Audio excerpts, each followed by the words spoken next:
Nako po, China, makikisali na ba mga kapatid sa umiinit na tensyon ngayon sa pagitan ng Iran at saka ng US? Nako po, pag-usapan natin to. I'm just a young nigga chillin' on it. First time I seen ice was a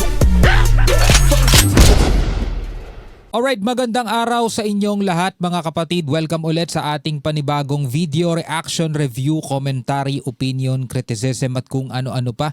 Meron tayong bibigyan ng reaction at komentaryo ngayon. Ito'y isang video mula rito sa Times of India. Ngayon, ito'y tanong, no? Sabi rito, China to Iran's defense? No, may question mark. Xi Jinping deploys Type 055 destroyer near Iran amid US war threat. So nag-deploy daw mga kapatid si Xi Jinping ng isang destroyer malapit dito sa Iran sa gitna nga ng banta o ng tensyon na umiinit ngayon sa pagitan ng Amerika at saka ng Iran. Ayon dito sa report ayon sa report, hindi galing sa akin to, babasahin lang natin mga tol. Ayan no. Reports indicate the Chinese Navy has deployed a Type 055 destroyer, a Type 052D, and the Liuwang-1 surveillance ship to the Gulf of Oman. Amid rising US-Iran tension, satellite images released by Chinese sources also show a newly installed US THAAD missile defense system in Jordan.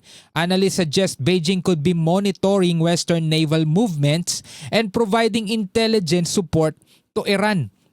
So hindi man sila lalaban o makikisali doon sa mismong magiging bakbakan kung sakasakaling mag-fail etong negosasyon sa pagitan ng Iran at China. Pero ang sabi sa report, sabi ng mga analista, ay posible daw mga kapatid na minomonitor ng Beijing o ng China ang galaw ng Amerika para mabigyan ng intelligence o mabigyan ng kumbaga parang sila yung spy, no? Tapos sasabihan nila etong Iran kung nasaan at kung ano ang galaw nitong Amerika para mapaghandaan.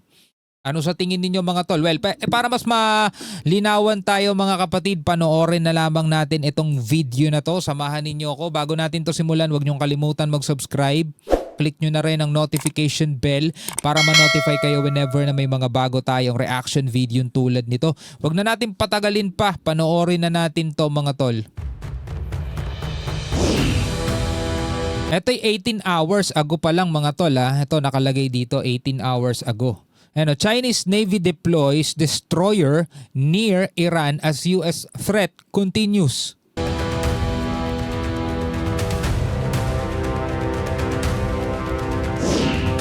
Type 055 deployed as US THAAD system appears in Jordan. Beijing signals intel support to Iran with naval deployment. So sila yung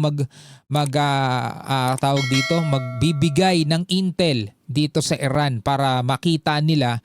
Kasi syempre kulang din sa teknolohiya itong Iran maano sila, malakas sila pagdating sa missile system. Pero sa capability ng Intel siguro kailangan nila talaga ng suporta ng kanilang mga kapanalig na bansa, which is ito kasama nga ang Beijing. So ito'y hindi pa sigurado gusto ko lang linawin sa inyo. Ito'y hindi pa sigurado, ito'y hindi pa kumpirmado. Ito'y mula lang sa mga analyst, no? 'Yun ang sinasabi nila.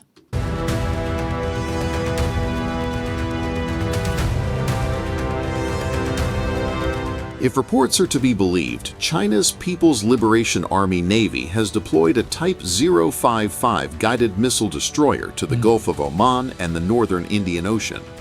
Accompanying it, a Type 052D destroyer and the Liaowang-1 maritime space tracking and surveillance ship. Again, ulitin natin, hindi pa yan kumpirmado at hindi pa yan sigurado. Sabi nga ganon, kung paniniwalaan daw yung mga report, mga tol, etong China ay nag-deploy nga ng Type 052D at Type 055 destroyer, mga tol. The timing is impossible to ignore. As the United States and several Western partners weigh potential military action against Iran, Beijing's naval presence is fueling intense speculation. Is China simply conducting routine operations or positioning itself to monitor every Western warship in the region? O, di ba? Posible na ito'y isang maritime routine. Tapos hindi naman talaga sila makikisali. Pwedeng ganun mga tol. Or pwede rin, ayon nga sa mga analista na ang magiging papel ng China rito is para magbigay ng intel. The Liaowang 1 is no ordinary vessel. Equipped with advanced tracking and surveillance systems, it is designed to monitor missile launches, satellite activity, and naval movements across vast distances. O, di ba? Ito ba'y nagkataon lang sa napakaraming barko na i-deploy nila yung ganitong uri ng barko? Paired with the Type 055, widely regarded as one of the most capable destroyers in the world, the deployment represents a formidable sensor and intelligence package. Military analysts say the implications could be profound. If Chinese assets are indeed gathering real-time data on U.S. and allied naval deployments, that intelligence could be passed to Tehran. The effect, reducing the element of surprise in any strike scenario and enabling Iranian forces to prepare more effective retaliation. So yun yung magiging resulta. Kung totoo man mga kapatid na etong pagde-deploy ng China ng ganitong klasing barko is para masabihan etong Tehran sa magiging movement ng Amerika is mababawasan nga o maiiwasan nga yung pagka-surprise. Kasi 'di ba mga kapatid, ang Amerika hindi nagsasabi kung kailan sila aatake, magugulat ka na lang umatake na sila, 'di ba? Ang ano pa naman sa kanila, katulad nung ginawa nila sa Venezuela, 'di ba? Nagulantang yung Venezuela, hindi nila akalain na bigla-bigla na lang sa loob ng isang gabi na isagawa na ng Amerika yung kanilang plano, nakuha yung presidente nila si Maduro. Ganon din yung ginawa mga tol ng ng Amerika nung pinasabog nila yung nuclear site ng Iran. Kung naaalala ninyo yun, di ba? Sabi nga gano'n ni Pete Hegseth, 37 hours naglakbay etong B-2 bomber undetected.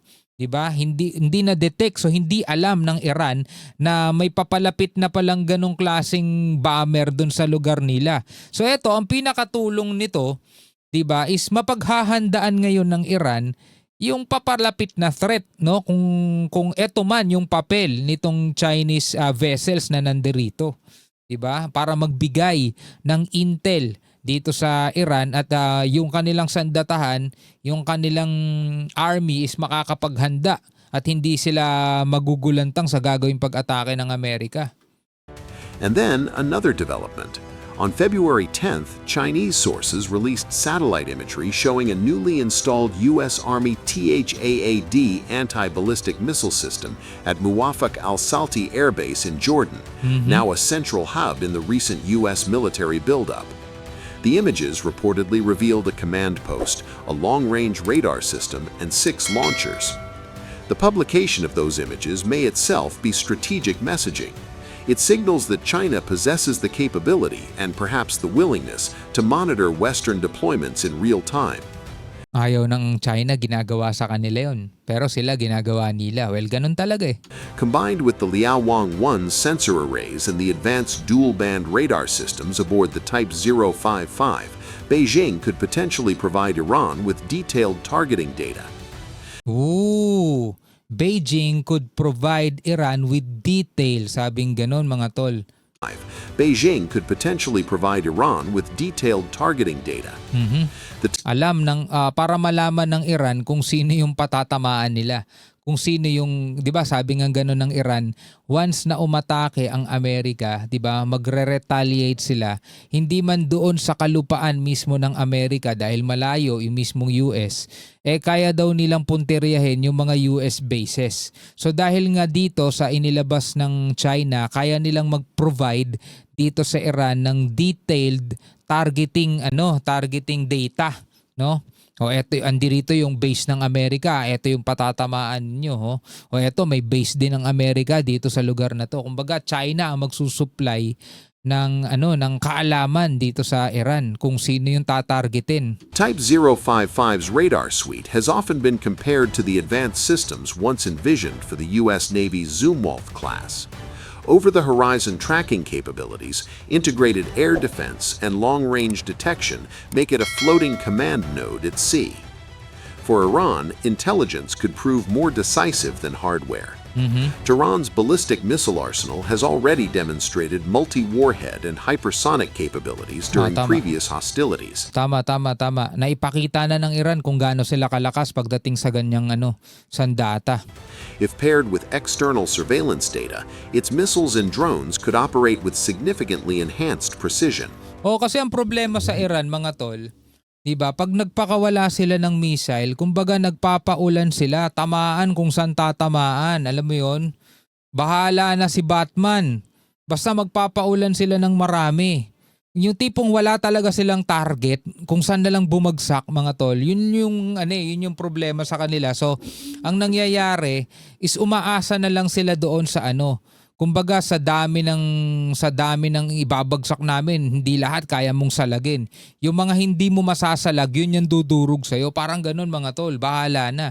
Pero kung magkakaroon sila ng ganito, precise targeting data, mga tol, is mas magiging mas magiging effective yung gagawin nilang pag-atake.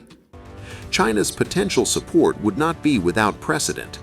During hostilities between India and Pakistan in May 2025, Beijing was widely reported to have provided Islamabad with satellite intelligence support. The pattern suggests that China is prepared to leverage space-based assets to influence regional conflicts without direct engagement.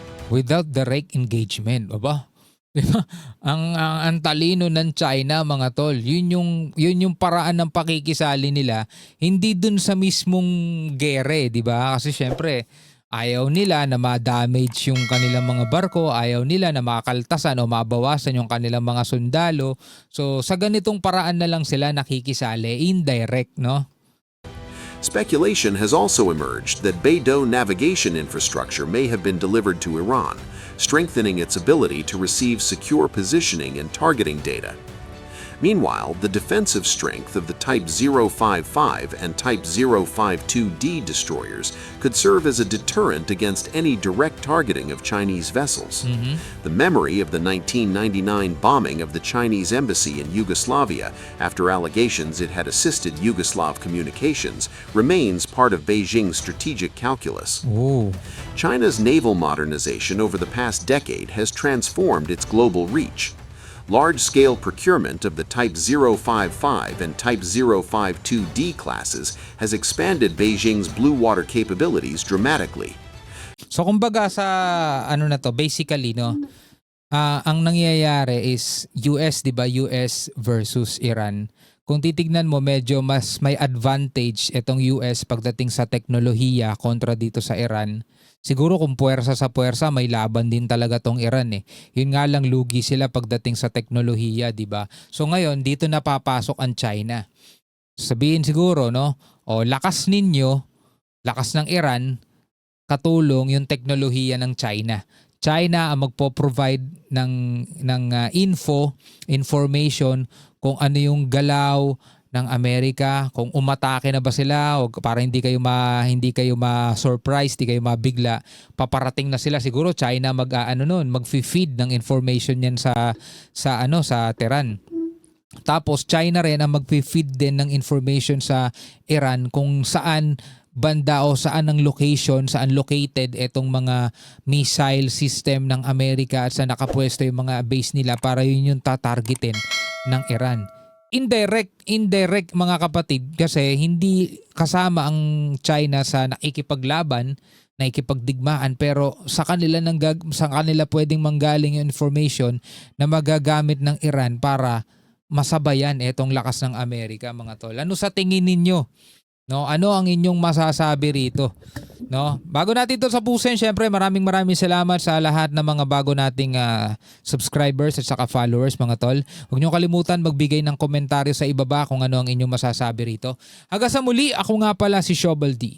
Peace out.